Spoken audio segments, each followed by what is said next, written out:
호산나를 외치는 나의 진심이란 제목으로 함께 말씀 나누겠습니다. 오늘은 종려주일입니다. 종려주일은 기독교 절기 가운데 참 중요한 날입니다. 여러분, 종려주일을 언제부터 지켰을까요? 교회 역사를 보니까 주후 4세기 무렵에 예루살렘에 있던 사람들이 예수님께서 예루살렘에 입성하신 그날이 되었을 때 종려나무를 흔들면서 그날을 기념했던 기록이 나옵니다. 그것으로 볼 때 아마도 주후 4세기부터는 종려주일을 지켰을 것이라고 생각하게 됩니다. 그리고 그날 이후로 교회의 많은 역사와 수많은 교회가 종려주일을 지키며 예수님께서 예루살렘에 입성하신 그날의 의미를 기억하고 또한 간직하는 것을 우리가 보게 됩니다. 그렇다면 교회가 이렇게 중요시 여기고 교회 역사가 이렇게 중요하게 지키는 종려주일을 우리가 기억해야 될 의미가 무엇이며 또한 그날을 통해 주시는 영적인 은혜가 무엇인지 오늘 말씀을 통해 함께 살펴보고자 합니다. 종려주일을 지키며 우리가 먼저 기억할 것이 있는데요, 그것은 예수님은 말씀대로 오신 겸손의 왕이시다라는 사실입니다. 우리 한번 같이 따라 말해볼까요? 예수님은 말씀대로 오신 겸손의 왕이시다. 메시아이신 예수님께서 이 땅에 오신 목적을 성취하기 위한 마지막 일주일이 시작되었습니다. 여리고를 떠난 예수님과 그를 따르는 순례자들이 그 예루살렘 맞은편의 감람산이라는 곳에 도착하게 되었어요. 감람산, 감람이라는 것은 올리브를 뜻하고요, 올리브가 많이 나오는 곳이라 감람산이라고 불렸던 것을 보게 됩니다. 감람산은 예루살렘보다 약 100m가 높아서 그곳에 있으면은 예루살렘 성전이 잘 보였다라고 합니다. 감람산 백박에 이르렀을 때 예수님께서 2명의 제자들을 마을로 보내시면서 이렇게 말씀하시는데요, 우리 2절과 3절 말씀 우리 한 번 더 같이 읽어볼까요? 시작. 이르시되 너희는 맞은편 마을로 가라. 그리하면 곧 매인 나귀와 나귀 새끼가 함께 있는 것을 보리니 풀어 내게로 끌고 오라. 만일 누가 무슨 말을 하거든 주가 쓰시겠다 하라. 그리하면 즉시 보내리라 하시니. 아멘. 우리가 이 말씀에서 주목할 것이 있는데 주가 쓰시겠다라는 말씀입니다. 예수님께서 자신을 가리켜 주라고 말씀하신 것은 오늘 말씀이 처음이에요. 그동안 많은 사람들이 예수님을 가리켜서 주님, 다윗의 자손, 하나님의 아들 이렇게 외쳤을 때 예수님은 단 한 번도 그것을 인정하지 않으시고 그러한 말씀들을 하지 못하게 하셨어요. 자신의 신적인 신분이 알려지는 것을 원치 않으셨습니다. 하지만 이제는 스스로 주라 고백하시며 스스로 하나님의 아들 되심을 사람들에게 선포하십니다. 그와 함께 이제는 이 땅에 오신 목적이 무엇인지를 행하겠다는 것을 말씀하시는 거예요. 주님이신 예수님께서 두 제자들에게 명령하시죠. 맞은편 마을로 가라. 그리고 나귀와 나귀 새끼가 메인 것을 보거든 그것을 끌고 와라 라고 명령을 하십니다. 그 말씀을 듣고 두 제자가 마을로 갑니다. 그리고 나귀와 나귀 새끼를 풀어 옵니다. 여러분이 나귀와 나귀 새끼의 주인이라면 어떠실 것 같으세요? 갑자기 낯선 사람 2명이 옵니다. 그리고 갑자기 나귀를 풀어서 끌고 갑니다. 어떤 마음 들 것 같으십니까? 왜 하필 우리 집이야? 옆집도 있는데. 그런 마음 들 것 같지 않으세요? 그리고 나귀를 풀어갈 때 왜 하필 저 녀석이야? 쟤는 건강하고 튼튼한데. 그런 마음 들지 않겠습니까? 아마 나귀 주인의 마음은 조금 당황스럽고 좀 황당했을 거라 생각이 듭니다. 그런데 여러분, 예수님 당시에 왕이나 존경받는 랍비가 특정한 필요가 있을 때 사람들은 자신의 소유를 이렇게 마음껏 드리는 그러한 문화가 있었어요. 또한 구약시대로부터 사람들은 자신의 짐승을 종교적인 행사나 제사가 있을 때 드리는 문화와 관습이 있었습니다. 당시 예수님은 굉장히 잘 알려진 인물이었고 또한 말씀을 가르치는 아주 위대한 랍비로 사람들에게 인정되었던 분이죠. 따라서 그러한 예수님의 제자가 와서 나귀를 끌고 간다 했을 때 그 나귀의 주인은 기꺼이 그런 문화 속에서 나귀를 드렸던 것을 우리가 생각하게 됩니다. 그런데요, 나귀와 나귀 새끼를 제공했던 그러한 것은 문화적인 배경보다 더 중요한 이유가 있습니다. 구약 성경을 보시면 예수님께서 메시아로 예루살렘에 입성하실 것을 말씀하십니다. 그리고 그 말씀이 성취되도록 하기 위해서 하나님은 나귀의 주인의 마음을 감동시키사 제자들에게 그 나귀를 제공할 수 있도록 미리 그 마음을 준비시키신 것을 우리가 보게 되는 것입니다. 그러면 예수님께서 성취하고자 하셨던 구약의 말씀이 무엇이었을까요? 스가랴서 9장 9절은 이렇게 말씀을 합니다. 우리 같이 읽어보겠습니다. 시작. 시온에 따라 크게 기뻐할지어다. 예루살렘에 따라 즐거이 부를지어다. 보라, 내 왕이 내게 임하나니 그는 공의로우며 구원을 베푸시며 겸손하여 나귀를 타나니 나귀의 작은 것 곧 나귀의 새끼니라. 아멘. 스가랴 9장을 보시면 1절부터 8절까지는 어떤 말씀이냐면 이방 나라들에 대한 하나님의 심판이 나와 있습니다. 그리고 함께 읽은 9절 말씀은 보라, 내 왕이 너에게 임한다라고 말씀하시며 그들에게 왕이 오실 것을 말씀을 하셔요. 그리고 10절 이후로는 그 왕을 통한 회복과 그 왕을 통한 나아짐에 대한 말씀을 들려주십니다. 이 말씀을 들었던 스가랴 시대를 잠깐 생각해 볼게요. 성전이 파괴됐습니다. 그리고 삶의 터전이 무너져 있습니다. 경제도 어려운데 주변 나라의 그런 압제와 또한 방해 때문에 재건이 순조롭지 않습니다. 그런 상황 속에 사람들이 기대했던 메시아는 어떤 메시아일까요? 무언가 다윗 같은 그런 위대한 왕을 기대하지 않았겠습니까? 백마를 타고 승전가를 부르고 승리의 깃발을 높이 흔들면서 나오는 그런 왕을 기대했을 것이에요.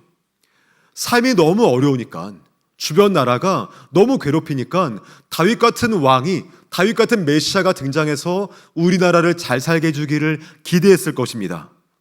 그런 그들에게 스가랴가 말하는 메시아는 그들의 기대와 너무 달랐던 거죠. 백마를 타고 화려하게 달려오는 왕이 아니라 나귀 새끼를 타고 터벅터벅 걸어오는 그런 메시아를 말씀해주고 있습니다. 그런 메시아를 들었을 때 당시 사람들은 굉장히 실망스러웠을 것 같아요. 그들의 기대와 달랐기 때문에 그 말씀을 아멘으로 받지는 못했을 것 같습니다. 성전과 삶이 다 불타버린 상황에서 나귀를 타고 오는 메시아, 너무나 무기력해 보였을 것입니다. 하지만 하나님은 이러한 말씀을 통하여 특별히 무기력해 보이는 메시아를 통하여서 세상의 무력을 무기력하게 만드실 것이라고 말씀하고 있는 것이에요. 또한 더 나아가 세상의 구원은 무력으로 이루어지는 것이 아니라 무기력해 보이나 십자가 위에서 순종하신 메시아의 순종을 통하여 이루어질 것을 말씀해주고 있다는 것입니다. 예수님은 이러한 의미를 갖는 스가랴 말씀을 인용하시며 당시 사람들에게 이렇게 말씀하십니다. 마태복음 21장 5절 말씀 우리 같이 읽어보겠습니다. 시작. 시온 딸에게 이르기를 내 왕이 내게 임하나니 그는 겸손하여 나귀 곧 멍에 매는 짐승의 새끼를 탔도다 하라 하였느니라. 아멘. 스가랴 9장 9절과 마태복음 21장 5절 말씀을 비교해 보면 첨가된 말씀이 있습니다. 뭐냐면 멍에 매는 이라는 표현이 첨가되었습니다. 예수님께서 이러한 말씀을 더하신 이유가 있어요. 멍에 매는 짐승은 일반적으로 농사를 돕는 짐승이거나 짐을 지는 짐승이지 않습니까? 당시에 멍에 매는 짐승은 사람들에게 겸손의 아이콘으로 불렸다고 합니다. 따라서 예수님은 자신이 겸손의 왕으로 오신 것을 사람들에게 더 명확하고 확실하게 알려주기 위해서 의도적으로 멍에 매는 이란 표현을 더 첨가하시며 의미를 강조하는 거예요. 결국 예수님은 나귀를 타심으로 말미암아 또한 멍에 매는 짐승의 새끼를 타심으로 말미암아 구약의 예언을 성취하는 겸손의 왕으로 오신 것을 많은 사람들에게 말씀해주고 있는 것입니다.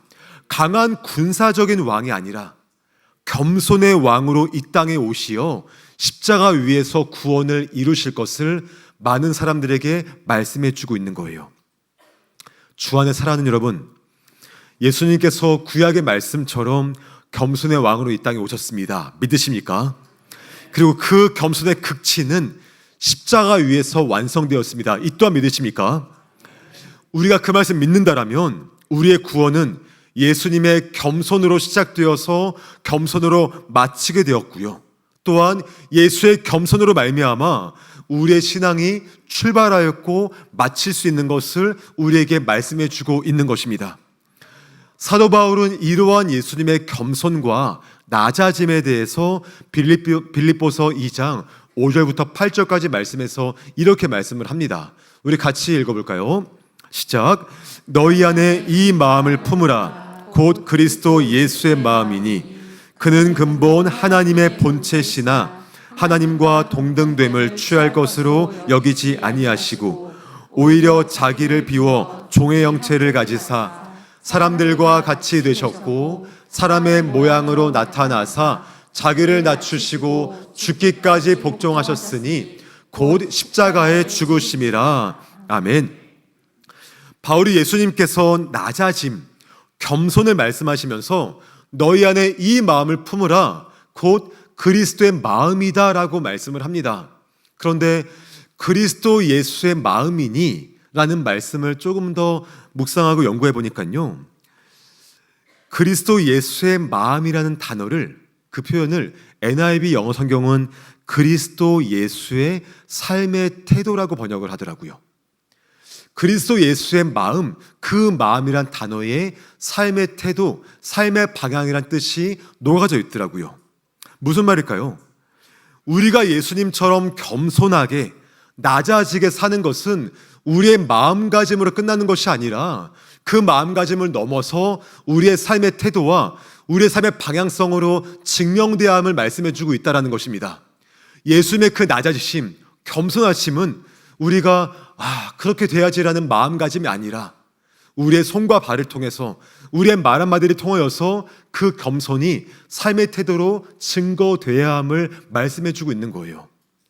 나보다 남을 낮게 여기라는 말씀을 우리는 나보다 남을 낮게 여길 때가 많이 있지 않습니까?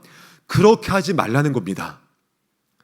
나귀를 타고 오신 예수님께서 우리에게 말씀하시는 명확한 사실 한 가지는 겸손의 왕으로 오신 그분, 낮아짐으로 오신 그 예수님을 믿는 믿음과 삶이 우리 마음가짐을 넘어서 우리의 삶으로 증거되어야 함을 우리에게 말씀해 주고 있다는 것입니다. 그러한 겸손과 낮아짐의 지향점이 어디일까요? 십자가이지 않겠습니까? 십자가 위에서 보여주신 예수님의 겸손과 낮아짐, 그것이 우리가 궁극적으로 살아가야 하는, 우리가 지향해야 하는 겸손한 삶의 참된 모습인 것을 우리에게 말씀해 주고 있는 줄 믿습니다. 주 안에 사랑하는 여러분, 우리는 한 주간 고난주간을 지키며 살아가려고 합니다.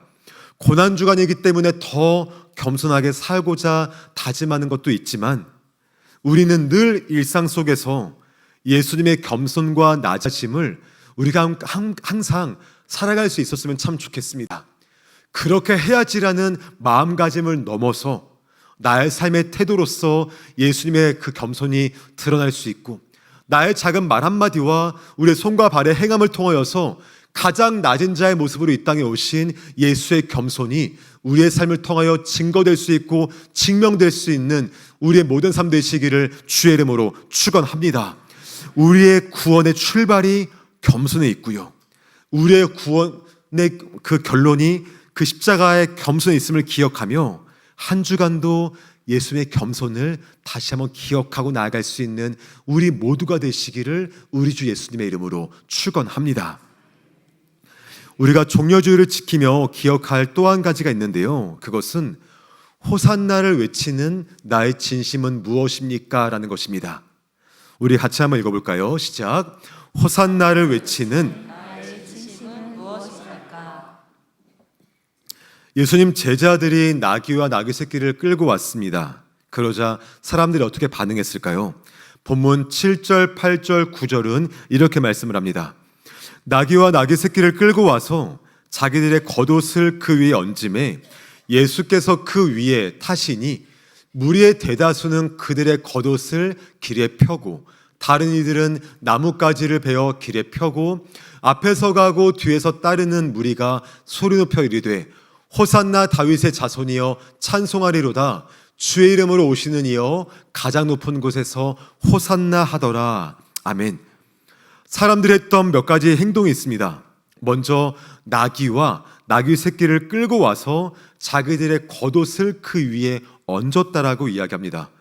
또한 무리의 많은 사람들이 자기의 겉옷을 벗어서 그 길에 폈다라고 이야기를 합니다.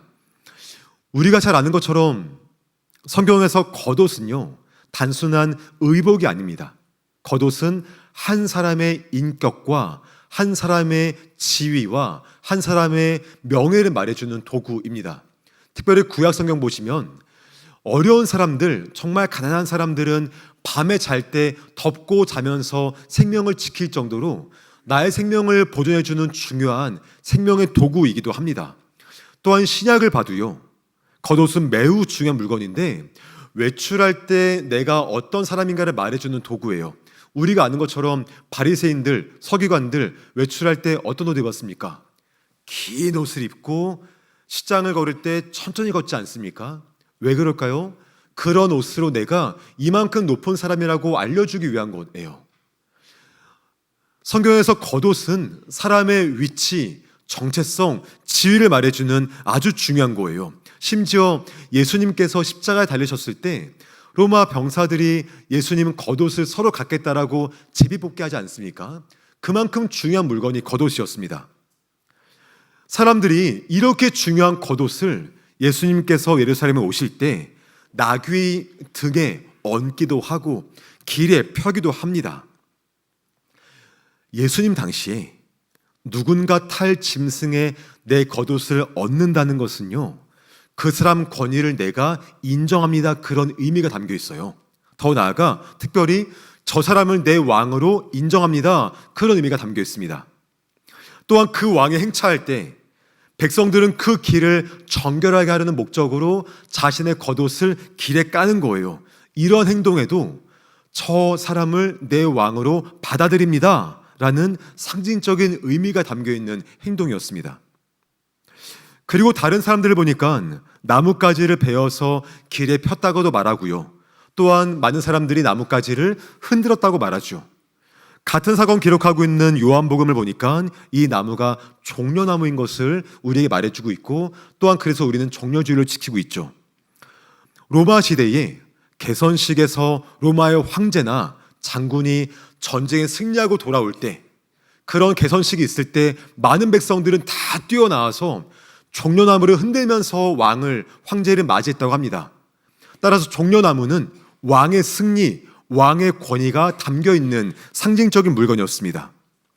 이처럼 예수님께서 예루살렘에 입성하실 때 수많은 사람들이 예수님을 왕으로 인정하고 고백하면서 자기의 겉옷을 깔고 나무를 흔든 것을 보게 됩니다. 그뿐 아니라 많은 사람들이 외치죠. 호산나 다윗의 자손이여 라고 외칩니다. 주의 이름으로 오시는 이여 가장 높은 곳에서 호산나라고 외칩니다.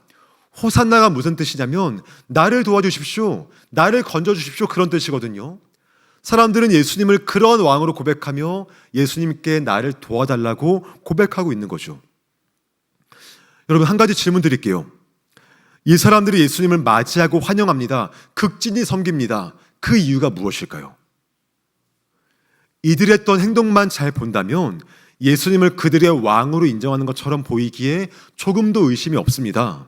하지만 이 사람들이 진짜 예수님을 메시아로 생각했는지, 진짜 예수님을 왕으로 고백했는지는 같은 사건을 기록하는 요한복음을 보면은 우리에게 더 잘 알려주고 있습니다. 요한복음 12장 18절 말씀 우리 함께 읽겠습니다. 시작. 이에 무리가 예수를 맞음은 이 표적 행하심을 들었음이러라. 아멘. 사람들이 예수님을 맞이하고 환영하는 이유가 무엇이었냐면 표적 행하심을 들었기 때문이라고 말씀을 합니다. 여기서 말하는 표적이 뭐냐면요, 죽은 나사로가 살아난 그 사건을 말하는 거예요. 사람들이 들은 거죠. 예수님이 죽은 나사로를 살렸대. 그 말씀 들으니까 예수님께 뭔가 특별한 능력이 있구나라고 알게 되었고, 저 예수님을 내가 왕으로 인정한다면 나의 삶에도 뭔가 특별한 일이 있지 않을까? 나사로 살리신 저 예수가 나의 삶의 어려움들도 해결하지 않을까? 그런 마음을 갖게 된 것을 우리에게 말해주고 있습니다. 따라서 수많은 사람들이 예수님을 맞이하고 겉옷을 깔고 나무를 흔든 이유는 예수님을 나의 메시아로, 나의 구주로 고백하기 위함이 아니라 예수님을 잘 믿으면 나에게 무언가 기적이 있기를 바라는 마음인 것을 우리에게 말씀해 주고 있다는 거예요. 자신의 겉옷을 나귀 등에 얹고 나의 겉옷을 길에 펴고 나무까지 흔든 이유는 예수님께서 행하신 기적과 놀라운 일을 바라보며 나에게도 그러한 일을 행하시기를 바라는 마음으로 그렇게 행동했던 거예요. 나의 어려운 현실도 놀라운 기적을 통해 바꿔주실 것을 기대하는 마음으로 그러한 예수님을 왕으로 믿고 싶었던 것이고, 그러한 기대감과 소망을 따라 철저한 계산을 가지고 예수님께 내 겉옷을 드렸던 것, 우리에게 말씀해 주고 있는 것입니다. 팬인가 제자인가라는 책이 있습니다. 제목에서 말하는 것처럼 예수님을 단순히 팬으로 좋아하는 사람으로 살 것인가, 아니면 예수를 진정으로 따르는 제자로 살 것인가를 이야기한 책인데요, 책의 내용 중에 이런 말씀이 있습니다. 교회에 대한 오늘날 가장 큰 위협은 스스로 그리스도인이라 부르지만 실제로는 그리스도를 따르는 것에 관심이 없는 팬들이다. 그들은 예수님께서 주시는 혜택은 받고 싶어 하지만 그분을 따르는 데 따르는 희생은 원치 않는다 라고 이야기합니다. 예수님께서 예루살렘에 입성하실 때 나귀 등의 겉옷을 얹고 길에 옷을 깐 사람들, 종려나무를 흔든 모든 사람들을 생각해 보면 예수님의 제자라기보다 예수님의 팬이 아니었을까라고 생각하게 되죠. 예수를 구주로 영접하는 것 큰 관심이 없어 보입니다. 다만 그가 행하시는 기적을 바라보며 그가 베푸시는 혜택을 생각하며 예수님께 나아간 것을 보게 되죠. 아마 그러지 않았을까 상상해 봅니다. 예수님, 제가 예수님 타신 나귀에 내 겉옷 드렸으니까 예수님 한 2벌 더 주셔야죠 라는 마음 갖지 않았을까요? 예수님 가신 그 길에 내 옷 깔았으니까, 내 옷 더러워졌으니까 주님 한 4벌은 더 주셔야지 내가 예수님께 희생한 보람이 있지 않겠습니까? 그런 마음 갖지 않았겠습니까? 예수님, 내가 내 모든 체면 다 불구하고 나무를 꺾어 흔들었으니 예수님 나에게 그보다 더한 명예와 권위 주셔야 하는 거 아니겠습니까? 그런 마음 갖지 않았겠습니까? 결국 이들이 예수님께서 주실 혜택을 기대하며 나아간 것을 보게 되고요, 그러한 마음 때문에 호산나를 외치며 예수님께 나아갔던 것을 우리에게 말씀해 주고 있습니다. 하지만 정작 자신들의 생각과 기대에 예수님께서 미치지 못하자 이들 중에 일부는 성경 몇 장을 넘기니까 예수를 십자가에 못 박으라고 외쳤던 많은 사람들의 일부로서 등장한 것을 우리에게 보여주고 있는 것입니다. 결국 이들에게 현실적인 구원을 기대했던 마음으로 호산나를 외쳤지만 예수님은 영혼의 구원을 위한 호산나의 주인공으로 이 땅에 오신 것을 성경 우리에게 말씀해 주고 있는 것입니다. 스가랴 당시의 많은 사람들도 죄의 문제를 해결할 그런 메시아를 구하지 않았고요, 자신들의 삶의 형편을 나아지게 할 메시아를 구했던 것을 보게 되죠. 그로부터 약 500년이 지난 예수님 당시에 수많은 사람들도 그와 같았습니다. 예수가 행하시는 기적과 이적을 바라보고 나에게 어떠한 좋은 일이 있을지를 바라보며 죄의 문제를 해결하는 메시아가 아니라 나의 삶의 어려움들을 해결하는 메시아를 바라보고 예수님께 나아갔던 것을 말씀해 주고 있습니다. 그때로부터 2000년이 지난 오늘 저와 여러분들은 어떤 마음으로 예수님께 호산나를 외치고 계십니까? 시대가 달라지고 환경이 달라졌지만 많은 사람들의 마음과 태도는 크게 다르지 않다라고 생각하게 됩니다. 사람들은 저마다 자신이 기대하는 그런 메시아를 찾고 싶고 구하고 있어요. 나의 기대와 부합하는, 나의 생각과 맞고 나와 결이 잘 맞는 그런 메시아를 만나고 싶어 합니다. 하지만 그러한 모습이 성경적이지는 않다라고 우리에게 말씀해주고 있지 않습니까? 마이클 호튼이란 신학자가 쓴 그리스도 없는 기독교란 책이 있어요. 이 책을 처음 보았을 때 책 내용도 보지 않고 이 책을 샀습니다. 왜냐하면 겉표지가 너무 저에게 강렬했거든요. 예수님만 없는 그러한 최후의 만찬의 모습을 보면서 어쩌면 나의 영적인 모습이 이와 같지 않은가라고 반성하게 되었습니다. 이 책은 단순히 예수님을 나를 돕는 분으로 축소시키고 또한 소비자의 욕구를 만족시켜주는 기독교로 전락한 현재의 기독교를 아주 문제시 삼으면서 반성하는 그런 글을 썼던 책이에요. 그러면서 어떤 문구가 있었냐면 예수님은 우리의 필요를 채워주는 ATM이 아니라 주님이시며 왕이십니다라고 고백하고 있었습니다. 주 안에 사랑하는 여러분, 우리는 예수님을 구주로 고백하는 것은 어렵지 않습니다. 왜냐하면 우리 죄의 문제 해결받아야 하잖아요. 우리는 죄의 문제에 대해서 예수님께 구주로 고백하는 것은 어렵지 않습니다. 하지만 우리가 어려운 것은 무엇이냐? 예수님을 나의 주인으로 고백하는 것은 굉장히 어렵습니다. 왜냐하면 우린 내 삶 속에 내가 주인이 되고 싶어 하기 때문에 그렇죠. 예수님은 오히려 나를 도와주는, 나의 필요를 채워주는 분 정도로 계시면 좋겠고, 내 삶 속에 진짜 주인은 내가 되고 싶은 마음이 가득하기 때문에 우리 마음속에서 늘 갈등을 하고 있는 것이죠. 예수님의 기적과 놀라운 일을 바라보고 그러한 기대를 꿈꾸며 예수님의 팬으로 살아가기보다 나의 영혼의 문제를 해결하시고 또한 십자가로 향하시는 그 예수님을 진정으로 따르기를 다짐하는 예수의 제자가 될 수 있는 우리 모두가 되시기를 주의 이름으로 축원합니다. 그 믿음을 따라 나의 삶에 내가 감당해야 될 어려움과 또한 힘듦과 때로는 고통이 있다 할지라도 그것들을 감수하며 십자가를 바라보고 나아갈 수 있는 우리 모두가 되시기를 주 예수의 이름으로 축원합니다. 말씀을 정리하겠습니다. 예수님께서 겸손의 왕으로 이 땅에 오셨습니다. 그리고 예수님은 우리의 필요를 채우기 위한, 이적을 행하기 위한 분으로 이 땅에 오신 것이 아니라 우리의 영혼의 문제와 죄의 문제를 해결하기 위한 진정한 메시아로 이 땅에 오셨습니다. 믿으십니까? 예수님께서 예루살렘에 들어가신 것을 우리는 승리 입성이라 하죠. 예수님께서 십자가 위에서 모든 사람의 인류의 죄를 해결하셨고 또한 사망 권세를 승리하셨기 때문에 우리는 승리 입성이라 말을 합니다. 그리고 거기에는 우리에 대한 승리, 우리가 가진 죄에 대한 승리 역시 포함된 것을 우리가 믿음으로 고백할 수 있는 것입니다. 이러한 예수님의 승리를 따르고 예수의 은혜를 따르며 살아갈 수 있는 가장 좋은 한 가지 방법을 말씀드릴게요. 그것은 내일부터 시작되는 고난주간 특별새벽기도회에 함께하는 것입니다.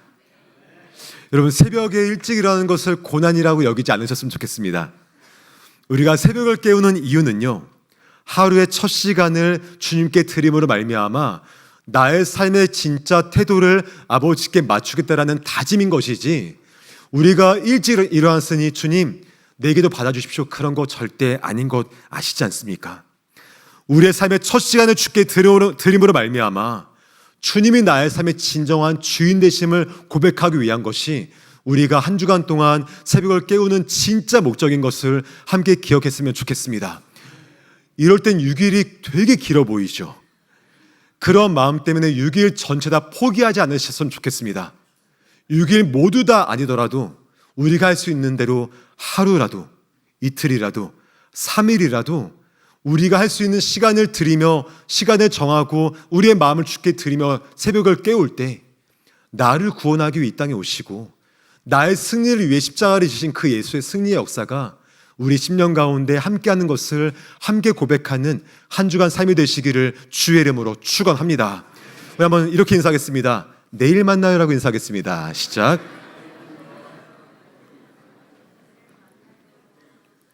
기도하겠습니다. 사랑하는 아버지, 감사합니다. 구약의 말씀을 성취하기 위해 이 땅에 겸손의 왕으로 오신 예수님을 고백합니다. 그 예수님의 겸손이 우리의 마음가짐을 넘어서 삶의 태도로 증명될 수 있는 우리의 귀한 삶으로 주께서 인도하여 주옵소서. 또한 주님 베푸시는 이적과 기적을 기대하며 호산나를 외치는 그런 삶이 아니라 나의 죄의 문제를 해결하시고 나를 구원하신 예수님을 온전히 믿는 믿음으로 호산나를 외치고 나아갈 수 있는 우리의 삶이 되도록 도와주시고, 특별히 한 주간 우리의 모든 삶을 통하여서 나를 구원하신 그 예수님의 십자가의 승리가 나의 삶으로 함께 선포될 수 있는 귀한 능력과 은혜 허락하여 주옵소서. 함께 하심에 믿고 감사드리며 예수님의 이름으로 기도합니다. 아멘.